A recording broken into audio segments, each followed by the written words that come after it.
बिस्मिल्लाहिर्रहमानिर्रहीम। शुरू करता हूँ अल्लाह के नाम से जो बड़ा मेहरबान निहायत रहम करने वाला है। आपकी अदालत यूट्यूब चैनल में अपने नाजरीन को खुशामदीद कहता हूँ। आपकी अदालत यूट्यूब चैनल पर आपका मेज़बान जहांगीर असलम आपकी खिदमत में हाजिर है। अब शुरू होने जा रहा है पाकिस्तान का सबसे बड़ा मुकदमा आपकी अदालत में। जो सब छुपाते हैं वो अम दिखाते हैं। मैं आपकी अदालत शो में इंसाफ की फराहमी, अदालती मामलात, अहम मुकदमात का अहवाल, मुल्की बैनुल-अक़वामी सियासत, मईशत और खारजा ताल्लुकात के साथ साथ आपकी दिलचस्पी के दूसरे मौज़ूआत भी पेश करता हूँ। मेरी कोशिश होती है कि मैं इन शोबों के जाने पहचाने लोगों से आपकी मुलाकात कराऊँ। आज हमारे मेहमान हैं डॉक्टर जी.एम. चौधरी साहब। Doctor GM. चौधरी साहब एक जामे शख्सियत के मालिक हैं और आपको अगर अरफन मौला कह दूं तो गलत नहीं होगा। जो जाने पहचाने कानूनी, आइनी, इक्तिसादी, मुल्की, बैनुल-अक़वामी उमूर और नेशनल सिक्योरिटी के माहिर और तजज़िया निगार हैं। डॉक्टर साहब 30 से ज़ायद किताबों के मुसन्निफ़ हैं जो मुल्की और गैर मुल्की तालीमी इदारों और यूनिवर्सिटियों में पढ़ी और पढ़ाई जाती है। जी डॉक्टर जी.एम. चौधरी साहब, आपसे आज मैं जानना चाहता हूं कि इंसाफ से मुतल्लिक जो आज का मेरा सवाल है कि इंसाफ मुश्किल क्यों है? ये आपने जी एक बहुत ही अहम सवाल किया है। देखें कि कहा यह जाता है कि एक मुआशरा जो है वो इंसाफ के बगैर कामयाबी के साथ जिंदा नहीं रह सकता। देखिए कि जब ऐसी सूरत हाल है तो फिर यकीनन इंसाफ का निज़ाम जो है वो इंतहाई इफ़ेक्टिव होना चाहिए। पाकिस्तान में इस वक्त हमारा जो इंसाफ का निज़ाम है वो दो बुनियादी कवानीन पर मुश्तमिल है, जिसमें क्रिमिनल प्रोसीजर कोड है, कोड ऑफ क्रिमिनल प्रोसीजर 1898, और दूसरा है कोड ऑफ सिविल प्रोसीजर 1908।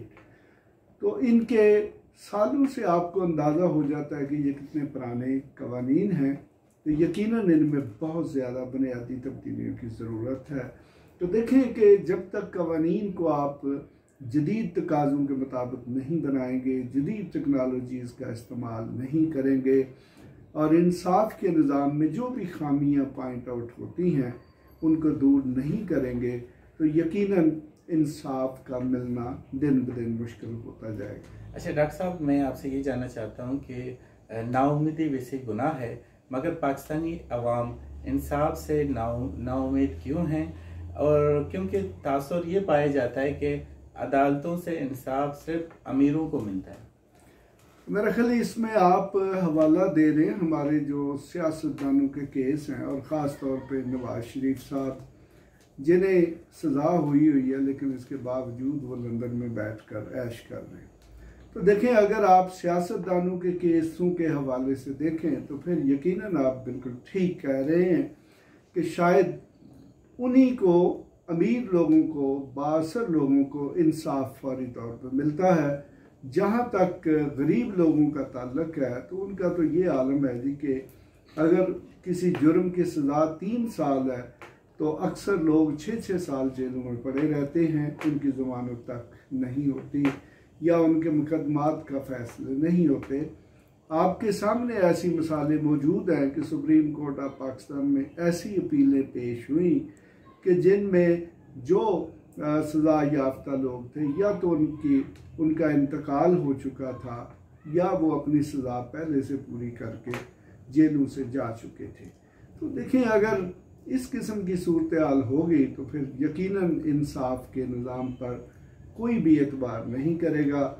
किसी भी अच्छे इंसाफ के निज़ाम की जो सबसे बड़ी खूबी होती है वो ये होती है कि वो सस्ता भी हो, वो फास्ट भी हो और वो ट्रांसपेरेंट भी हो।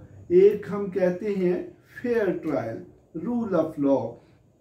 फेयर ट्रायल का मतलब ये होता है कि इम्पार्शियल जजेस जो हैं वो इंतहाई ट्रांसपेरेंसी के साथ दोनों पार्टियों को तसल्ली के साथ सुनकर इंसाफ करें। वो कहते हैं कि इंसाफ सिर्फ होना नहीं चाहिए, इंसाफ होता हुआ दिखाई भी देना चाहिए। तो ये जो आपका सवाल का जो पर्सपेक्टिव है वो यही है कि अमीरों के साथ तो जो भी इंसाफ होता है वो नज़र भी आता है, लेकिन जहाँ तक गरीब लोगों का ताल्लुक है वो बेचारे हमारे अदालती निज़ाम की भूल भुलैयों में एड़ियाँ रगड़ते हुए मर जाते हैं। तो अक्सर ये देखा गया है कि बाप का जो दर्ज कराया हुआ मुकदमा है उसका जो आखिरी अपील का फ़ैसला है वो पोते सुनते हैं। तो मेरे ख्याल में इससे बड़ा जालमाना निज़ाम कोई नहीं हो सकता। इसमें जो भी हमारे अहले इक़्तिदार हैं, सबसे पहले तो ये हुकूमत की ज़िम्मेदारी है कि वो तमाम कवानीन को तब्दील करे और हर अदालत के लिए एक टाइम फ्रेम फिक्स करे कि अदालत इतने अरसे में फ़ैसला करेगी। इसी तरह जो तफ्तीशी इदारे हैं उनके भी तमाम अफसरों और एहलकारों के लिए टाइम फ्रेम फिक्स किया जाए कि वो इतने दिनों में चालान पेश करेंगे, इतने दिनों में ये करेंगे।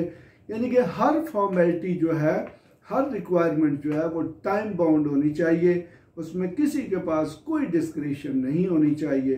तो तब ही हम सस्ता और तेज़ी के साथ इंसाफ फराहम कर सकते हैं, और जब ऐसी सूरत हाल होगी तो फिर अवाम का एतमाद ऑटोमेटिकली बहाल हो जाएगा। बिल्कुल सर। क्या इंसाफ सिर्फ अमीरों के लिए है या अमीर और गरीब के इंसाफ फराहमी का जो तरीक़ाकार है हमारे माशरे में मुख्तलिफ क्यों है? असल में देखें, ये फिर आपका वही सवाल एक दूसरे अंदाज में है। तो देखें इसकी बात असल फ़र्क क्या कहाँ पे आता है।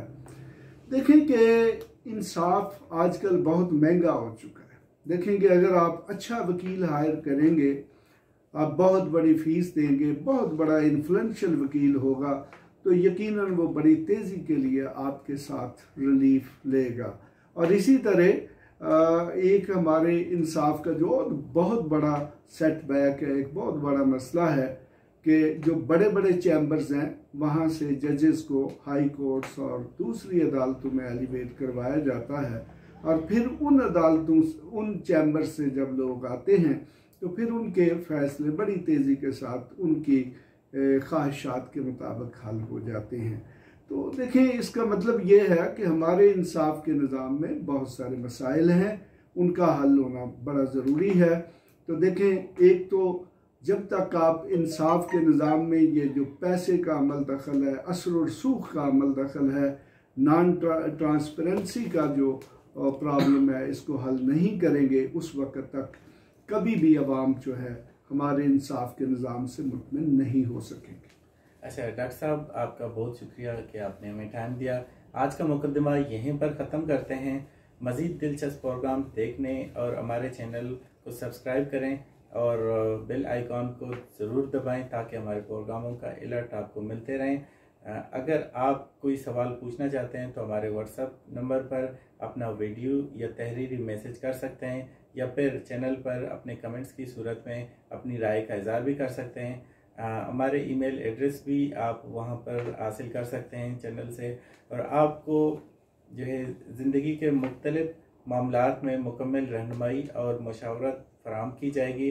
अगर इस गुफ्तगू को मज़ीद जो है मुफीद समझते हैं तो इसको अपने रिश्तेदारों, दोस्तों और जानने वालों से भी ज़रूर शेयर करें ताकि वो भी फ़ायदा उठा सकें। अब जहांगीर असलम आपकी अदालत से इजाज़त चाहता है। अल्लाह हाफ़िज़।